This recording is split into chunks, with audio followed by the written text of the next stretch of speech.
Hi ಎಲ್ಲರಿಗೂ ನಮಸ್ತೆ. ನಾನು ನಿಮ್ಮ ಆಶಾ ಚಂದ್ರಭಟ್. ಆಶಾ ಸ್ಥಳಪಾಕಕ್ಕೆ ನಿಮಗೆಲ್ಲರಿಗೂ ಸ್ವಾಗತ.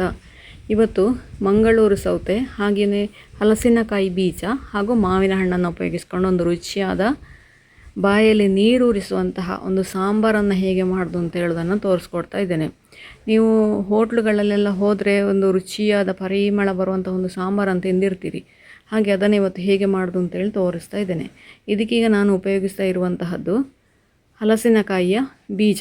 ಹಲಸಿನಕಾಯಿ ಬೀಜ ಆರೋಗ್ಯಕ್ಕೆ ತುಂಬ ಒಳ್ಳೆಯದು. ಇದರಲ್ಲಿ ತುಂಬ ವಿಟಮಿನ್ಗಳಿದೆ. ಹಾಗೆ ಅದನ್ನು ಕೂಡ ನಾವು ಯಾವುದೇ ರೀತಿಯಲ್ಲಿ ಉಪಯೋಗಿಸ್ಕೊಂಡ್ರೂ ನಮಗೆ ಆರೋಗ್ಯಕ್ಕೆ ತುಂಬ ಒಳ್ಳೆಯದು. ಮೊದಲಿಗೆ ನೋಡಿ, ಈ ಥರ ಜಜ್ಜಿಕೊಂಡು ಅದರ ಹೊರಗಿನ ಬಿಳಿ ಸಿಪ್ಪೆಯನ್ನು ತೆಗೆದುಕೊಳ್ಬೇಕು.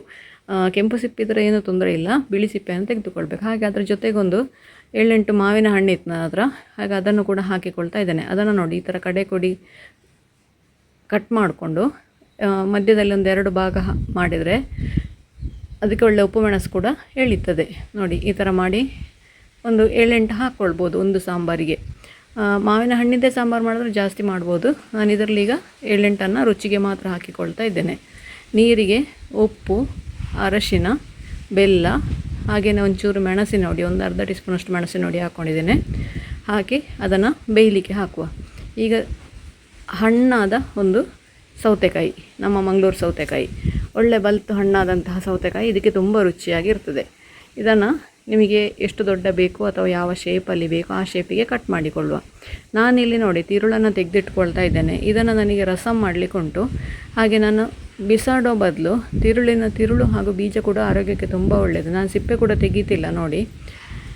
ಇದನ್ನು ತೆಗೆದಿಟ್ಟು ಸೈಡಿಗೆ ಇಟ್ಕೊಳ್ತಾ ಇದ್ದೇನೆ. ರಸಮ್ನ ರೆಸಿಪಿ ನಾನು ಬೇರೆ ಹಾಕಿದ್ದೇನೆ, ಅದನ್ನು ಕೂಡ ಒಮ್ಮೆ ಚೆಕ್ ಮಾಡ್ಕೊಳ್ಳಿ. ಸೌತೆಕಾಯನ್ನು ಸ್ವಲ್ಪ ದೊಡ್ಡದಾಗಿ ಕಟ್ ಮಾಡ್ಕೊಳ್ಳಿ. ಇದಕ್ಕೆ ತುಂಬ ಸಣ್ಣದಾಗಿ ಕಟ್ ಮಾಡೋ ಅವಶ್ಯಕತೆ ಇಲ್ಲ. ಈ ಸಾಂಬಾರಿಗೆ ಕಟ್ ಮಾಡೋದೇ ಹೀಗೆ. ಅಂದರೆ ನಿಮಗೆ ಒಮ್ಮೆ ಬಡಿಸುವಾಗ ಒಂದು ಹೋಳು ಮಾತ್ರ ಬಡಿಸ್ತಾರೆ. ಹಾಗೆ ಅದನ್ನು ಸ್ವಲ್ಪ ದೊಡ್ಡದಾಗಿ ಕಟ್ ಮಾಡಿರ್ತಾರೆ. ನಿಮಗೆ ಎಷ್ಟು ನಾನು ಅರ್ಧ ಸೌತೆಕಾಯಿಯದ್ದು ಮಾಡಿದ್ದು, ನೀವು ಎಷ್ಟು ಬೇಕೋ ಅಷ್ಟು ಮಾಡ್ಕೊಳ್ಬೋದು. ಇದನ್ನು ಈಗ ಕಟ್ ಮಾಡಿದ್ದನ್ನು ಚೆನ್ನಾಗಿ ತೊಳ್ಕೊಂಡು ಒಂದು ಸತಿ ಇಲ್ಲಿ ಬೇಯಲಿಕ್ಕೆ ಹಾಕಿದಂತಹ ಹಲಸಿನಕಾಯಿ ಬೀಜ ಹಾಗೂ ಮಾವಿನ ಹಣ್ಣಿನ ಜೊತೆಗೆ ಅದನ್ನು ಬೇಯಲಿಕ್ಕೆ ಬಿಡುವ. ಇದು ಬೇಯಲಿಕ್ಕೆ ಒಂದು 7-8 ನಿಮಿಷ ಬೇಕಾಗ್ತದೆ. ಅಥವಾ ನೀವು ಕುಕ್ಕರಲ್ಲಿ ಮಾಡೋರು ಅಂತ ಆದರೆ 1 ವಿಸಿಲ್ ಕೂಗಿಸ್ಕೊಂಡ್ರೆ ಸಾಕು. ಈಗ ಅದಕ್ಕೆ ಬೇಕಾದಂತಹ ಮಸಾಲೆ, ಇಲ್ಲೇ 5-6 ಬ್ಯಾಡಗಿ ಮೆಣಸು, ಖಾರ ಬೇಕು ಅಂತಂದರೆ ಇನ್ನೊಂದು ಸ್ವಲ್ಪ ಜಾಸ್ತಿ ಹಾಕ್ಕೊಳ್ಬೋದು. ಜೊತೆಗೆ ಒಂದು 2 ದಂಡಷ್ಟು ಕರಿಬೇವು. ನಾನು ಕರಿಬೇವನ್ನು ಒಂದು ಸ್ವಲ್ಪ ಜಾಸ್ತಿನೇ ಉಪಯೋಗಿಸ್ತೇನೆ ಎಲ್ಲ ಅಡುಗೆಯಲ್ಲಿ ಕೂಡ. ಕರಿಬೇವು ಹಾಗೇ ತಿಂದು ಎಲ್ಲ ಬಿಸಾಡೋದು, ಅದಕ್ಕೋಸ್ಕರ ನಾನು ಮಸಾಲೆ ಹುರಿಯುವಾಗಲೇ ಅದಕ್ಕೆ ಹಾಕ್ಕೊಳ್ತೇನೆ. ಇದಕ್ಕೀಗ 1 ಟೇಬಲ್ ಸ್ಪೂನಷ್ಟು ತೊಗರಿಬೇಳೆ, 1 ಟೇಬಲ್ ಸ್ಪೂನಷ್ಟು ಕಡಲೆಬೇಳೆಯನ್ನು ಹಾಕ್ಕೊಂಡಿದ್ದೇನೆ. ಒಂದು 4 ಮೆಂತೆ, ಹಾಗೆಯೇ ಒಂದು 1/4 ಚಮಚದಷ್ಟು ಸಾಸಿವೆ, ಒಂದು ಅರ್ಧ ಚಮಚದಷ್ಟು ಜೀರಿಗೆ, 1 ಟೇಬಲ್ ಸ್ಪೂನಷ್ಟು ಕೊತ್ತಂಬರಿ. ಇದಕ್ಕೊಂಚೂರು ಎಣ್ಣೆ ಹಾಕದೆ ಕೂಡ ಮಾಡ್ಕೊಳ್ಬೋದು, ಬೇಕು ಅಂತಂದರೆ ಒಂಚೂರು ಹಾಕ್ಕೊಳ್ಬೋದು. ಹಾಕಿ ಒಂದು ಚೆನ್ನಾಗಿ ಕಡಲೆ ಅಷ್ಟು ದೊಡ್ಡ ಇಂಗನ್ನು ಹಾಕ್ಕೊಂಡು ಇದನ್ನು ಈಗ ಸಣ್ಣ ಉರಿಯಲ್ಲಿ ಫ್ರೈ ಮಾಡ್ಕೊಳ್ಬೇಕು. ಫ್ರೈ ಮಾಡುವಾಗ ನೀವು ಸಣ್ಣ ಉರಿಯಲ್ಲೇ ಮಾಡಿದರೆ ಒಳ್ಳೆಯದು. ಯಾಕೆ ಅಂದರೆ ಅದು ಚೆನ್ನಾಗಿ ಪರಿಮಳ ಬರ್ತದೆ. ದೊಡ್ಡ ಉರಿಯಲ್ಲಿ ಮಾಡಿದರೆ ಫ್ರೈ ಏನೋ ಆಗ್ತದೆ, ಆದರೆ ಅದು ಪರಿಮಳ ಬರೋದಿಲ್ಲ, ಆಮೇಲೆ ಸೀದೋಗ್ತದೆ ಅದು. ಹಾಗೆ ಅದನ್ನು ತಣಿಲಿಕ್ಕೆ ಬಿಡಿ. ಈಗ ಮಿಕ್ಸರ್ ಜಾರಿಗೆ 1 ತೆಂಗಿನಕಾಯಿಯ ಸಣ್ಣ ತೆಂಗಿನಕಾಯಿಯ ಕಾಯಿ ತುರಿ ಹಾಕ್ಕೊಂಡಿದ್ದೇನೆ. ಅದಕ್ಕೊಂದು ಅರ್ಧ ಈರುಳ್ಳಿ, ಒಂದು 4-5 ಬೆಳ್ಳುಳ್ಳಿ ಎಸಳು, ಇದು ಹಸಿಯೇ ಹಾಕ್ಕೊಳ್ತಾ ಇದ್ದೇನೆ, ಫ್ರೈ ಏನು ಮಾಡಲಿಲ್ಲ. ಹಾಗೆ ನಾವು ಹುರಿದಿಟ್ಟಂತಹ ಮಸಾಲೆಯನ್ನು ಸೇರಿಸ್ಕೊಂಡು ಪೂರ್ತಿ ತಣ್ಣಗಾಗಿರಲಿ ಮಸಾಲೆ. ತಣ್ಣಗಾದ ನಂತರವೇ ಅದನ್ನು ಮಿಕ್ಸರ್ ಜಾರಿಗೆ ಹಾಕ್ಕೊಳ್ಳಿ. ಇದಕ್ಕೆ ರುಬ್ಬಲಿಕ್ಕೆ ಎಷ್ಟು ನೀರು ಬೇಕು ಅಷ್ಟು ನೀರನ್ನು ಸೇರಿಸ್ಕೊಂಡು ಇದನ್ನು ನುಣ್ಣಗೆ ಪೇಸ್ಟ್ ಮಾಡಿಕೊಳ್ಳುವ. ನಾನೊಂದು ಹಿಡಿಯಷ್ಟು ಮಸೂರ್ ದಾಲನ್ನು ಚೆನ್ನಾಗಿ ತೊಳ್ಕೊಂಡು ನೀರು ಹಾಕಿ ಅದನ್ನು ಮೆತ್ತಗೆ ಬೇಯಿಸ್ಕೊಳ್ತಾ ಇದ್ದೇನೆ, 4-5 ವಿಸಿಲ್ ಹಾಕ್ಕೊಂಡು.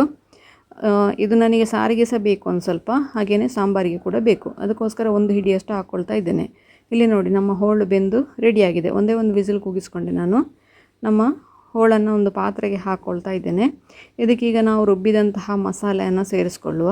ನುಣ್ಣಗೆ ರುಬ್ಬಿ ಪೇಸ್ಟ್ ಮಾಡಿದಂತಹ ಮಸಾಲೆಯನ್ನು ಈಗ ಸೇರಿಸ್ಕೊಂಡು ನಿಮಗೆ ಎಷ್ಟು ನೀರು ಬೇಕು ಅಷ್ಟು ನೀರನ್ನು ಸೇರಿಸ್ಕೊಂಡು, ಅಂದರೆ ಒಂದು ಸ್ವಲ್ಪ ತೆಳ್ಳಗೇ ಇಟ್ಕೊಳ್ಳಿ. ಯಾಕೆಂದರೆ ನಾವು ಬೇಳೆ ಹಾಕಿದ್ದೇವೆ, ಹಾಗೆಯೇ ಇನ್ನು ದಾಲನ್ನು ಸೇರಿಸ್ಕೊಳ್ತಾ ಇದ್ದೇವೆ. ಹಾಗಾಗಿ ಒಂಚೂರು ತೆಳ್ಳಗೆ ಇಟ್ಕೊಂಡ್ರೆ ಕುದಿದಾಗುವಾಗ ಅದು ಮಂದ ಬರ್ತದೆ.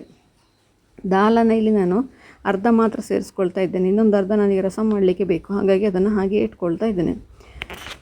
ಇದನ್ನು ಈಗ ಚೆನ್ನಾಗಿ ಮಿಕ್ಸ್ ಮಾಡಿಕೊಂಡು ಉಪ್ಪು, ಖಾರ, ಹುಳಿ ಸಿಹಿ ಯಾವುದು ಕಡಿಮೆ ಉಂಟು ನೋಡಿಕೊಂಡು ಅದನ್ನು ಬೇಕಾದನ್ನು ಸೇರಿಸ್ಕೊಳ್ಳಿ. ನನಗೆ ಒಂಚೂರು ಉಪ್ಪು ಕಡಿಮೆ ಅನ್ನಿಸ್ತು, ಹಾಗೆ ನಾನು ಒಂಚೂರು ಉಪ್ಪು ಹಾಕ್ಕೊಂಡಿದ್ದೇನೆ. ಈಗ ಮೇಲಿಂದ ಒಂಚೂರು ಕೊತ್ತಂಬರಿ ಸೊಪ್ಪು ಉದುರಿಸ್ಕೊಂಡು ಅದನ್ನು ಚೆನ್ನಾಗಿ ಒಂದು 5ರಿಂದ 6 ನಿಮಿಷ ಕುದಿಸಬೇಕು. ಇದು ಸಣ್ಣ ಉರಿಯಲ್ಲಿ ಕುದಿದಷ್ಟು ನಿಮಗೆ ರುಚಿ ಜಾಸ್ತಿ ಈ ಸಾಂಬಾರು. 5ರಿಂದ 6 ನಿಮಿಷ ಸಣ್ಣ ಉರಿಯಲ್ಲಿ ಕುದಿಸೋದ್ರಿಂದ ಅದಕ್ಕೆ ಉಪ್ಪು ಖಾರ ಹುಳಿ ಎಲ್ಲ ಚೆನ್ನಾಗಿ ಎಳ್ಕೊಳ್ತದೆ. ಹೋಳಿಗೆ, ಮಾವಿನ ಹಣ್ಣಿಗೆ, ಹಾಗೆಯೇ ಹಲಸಿನ ಬೀಜಕ್ಕೆ ಒಂದು ಸ್ವಲ್ಪ ನಿಧಾನ ಎಳೆಯುವುದು. ಸಣ್ಣ ಉರಿಯಲ್ಲೇ ಅದನ್ನು ಕುದಿಸಿಕೊಳ್ಬೇಕು. ಈಗ ಇದಕ್ಕೆ ಬೇಕಾದಂತಹ ಒಂದು ಒಗ್ಗರಣೆಯನ್ನು ಮಾಡಿಕೊಳ್ಳುವ. 1 ಟೇಬಲ್ ಸ್ಪೂನಷ್ಟು ಕೊಬ್ಬರಿ ಎಣ್ಣೆ ಹಾಕ್ಕೊಂಡಿದ್ದೇನೆ, ಅರ್ಧ ಟೀ ಸ್ಪೂನಷ್ಟು ಸಾಸಿವೆ, 1 ಬ್ಯಾಡಗಿ ಮೆಣಸು, ಹಾಗೆಯೇ 1 ದಂಡಷ್ಟು ಕರಿಬೇವು ಹಾಕ್ಕೊಂಡಿದ್ದೇನೆ. 1-2 ಚಿಟಿಕೆ ಇಂಗು ಹಾಕ್ಕೊಂಡು ಸಾಂಬಾರಿಗೆ ಒಗ್ಗರಣೆಯನ್ನು ಹಾಕಿಕೊಳ್ತಾ ಇದ್ದೇನೆ. ಒಗ್ಗರಣೆಗೆ ನೀವು ಬೆಳ್ಳುಳ್ಳಿ ಬೇಕು ಅಂತಾದರೆ ಹಾಕ್ಕೊಳ್ಬೋದು, ಬೆಳ್ಳುಳ್ಳಿ ಅಷ್ಟು ಇಷ್ಟಪಡುವವರು ಅಂತಾದರೆ ಬೆಳ್ಳುಳ್ಳಿ ಹಾಕ್ಕೊಳ್ಬೋದು. ನಾನಿಲ್ಲಿ ರುಬ್ಬುವಾಗ ಬೆಳ್ಳುಳ್ಳಿ ಹಾಕಿದ ಕಾರಣ ಈಗ ಬೆಳ್ಳುಳ್ಳಿಯನ್ನು ಹಾಕಿಕೊಳ್ತಾ ಇಲ್ಲ. ನೋಡಿ, ನಮ್ಮ ರುಚಿಯಾದ ಮಂಗಳೂರು ಸೌತೆಕಾಯಿ ಹಾಗೂ ಹಲಸಿನ ಬೀಜದ ಸಾಂಬಾರು ರೆಡಿ ಆಯಿತು. ನೀವು ಕೂಡ ಒಮ್ಮೆ ಖಂಡಿತ ಟ್ರೈ ಮಾಡಿ ನೋಡಿ, ಹೇಗಾಯಿತು ಅಂತೇಳಿ ಕಮೆಂಟ್ ಮೂಲಕ ತಿಳಿಸಿ. ಲೈಕ್ ಕೊಟ್ಟು ಶೇರ್ ಮಾಡಿ. ನೀವಿನ್ನೂ ನಮ್ಮ ಚಾನಲನ್ನು ಸಬ್ಸ್ಕ್ರೈಬ್ ಮಾಡ್ಕೊಳ್ಳಿಲ್ಲ, ಸಬ್ಸ್ಕ್ರೈಬ್ ಮಾಡಿಕೊಂಡು ಪಕ್ಕದಲ್ಲೇ ಇರುವ ಬೆಲ್ ಐಕಾನನ್ನು ಒತ್ತಿ ನಮ್ಮನ್ನು ಸಪೋರ್ಟ್ ಮಾಡಿ. ನಮ್ಮ ಇನ್ಸ್ಟಾ ಹಾಗೂ ಫೇಸ್ಬುಕ್ ಪೇಜನ್ನು ನೀವು ಫಾಲೋ ಮಾಡ್ತಿಲ್ಲ ಅಂದರೆ ಅದನ್ನು ಕೂಡ ಫಾಲೋ ಮಾಡಿ. ಮುಂದಿನ ವಿಡಿಯೋದಲ್ಲಿ ಇನ್ನೊಂದು ಹೊಸ ಅಡುಗೆಯೊಂದಿಗೆ, ಇನ್ನೊಂದು ಹೆಲ್ದಿ ರೆಸಿಪಿಯೊಂದಿಗೆ ಪುನಃ ನಿಮ್ಮನ್ನು ಭೇಟಿಯಾಗ್ತೇನೆ. ಧನ್ಯವಾದಗಳು.